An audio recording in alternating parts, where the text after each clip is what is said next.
कुत्ता पालने की हसरत का इजहार हमने बारहा मिर्जा के सामने किया, मगर वो कुत्ते का नाम आते ही काटने को दौड़ते हैं। कहते हैं छोड़ो भी, वाहियात जानवर है, बिल्कुल बेमिसरफ। कुत्ते की तख्लीक का वाहिद मकसद ये था कि पिटरस उस पर एक लाजवाब मजमून लिखे। सो वो मकसद अरसा हुआ पूरा हो चुका और अब इस नस्ल को जिंदा रहने का कोई हक नहीं। वो तो यहां तक कहते हैं कि अगर ये नस्ल नापैद हो भी गई तो उर्दू तंज निगारों से नाम चलता रहेगा। यूं तो सभी जानवरों के बारे में मिर्जा की मालूमात जालिमाना हद तक अधूरी है।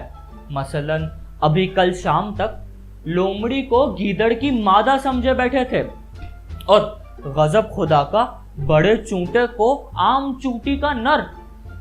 मगर कुत्तों के साथ खुसूसियत से तासुब बढ़ते हैं और अपनी बात की पच में एक से एक दलील पेश करते हैं। मिसाल के तौर पर एक दिन कहने लगे कि जिस घर में कुत्ता हो उस घर में चोर ही नहीं, रहमत के फरिश्ते भी दाखिल नहीं हो सकते। चोर का दाखिल न होना तो समझ आता है, मगर फरिश्तों को क्या डर है? बोले इसलिए कि कुत्ता नापाक होता है, उसे साफ सुथरा भी तो रखा जा सकता है। अंग्रेजों को देखिए, सुबह और शाम नहलाते हैं। बोले अगर उपले को सुबह और शाम साबुन से धोया जाए तो क्या वो पाक हो जाएगा? मगर सवाल ये है कि कुत्ता नापाक कैसे हुआ? अब कहते हैं कज बैसी तो कोई तुमसे सीखे। अल्लाह बख्शे, नानी जान कहा करती थी कुत्ते के मुंह में सूअर की राल होती है। लीजिए, आपने तो नापाकी की अछूती तोज्जिया तलाश कर ली।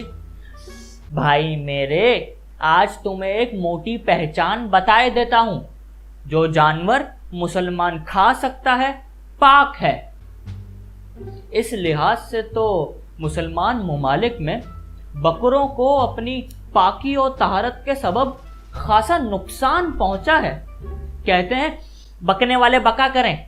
मुसलमानों ने कुत्ते को हमेशा कुत्ता ही कहा, बड़े आदमियों के नाम से नहीं पुकारा।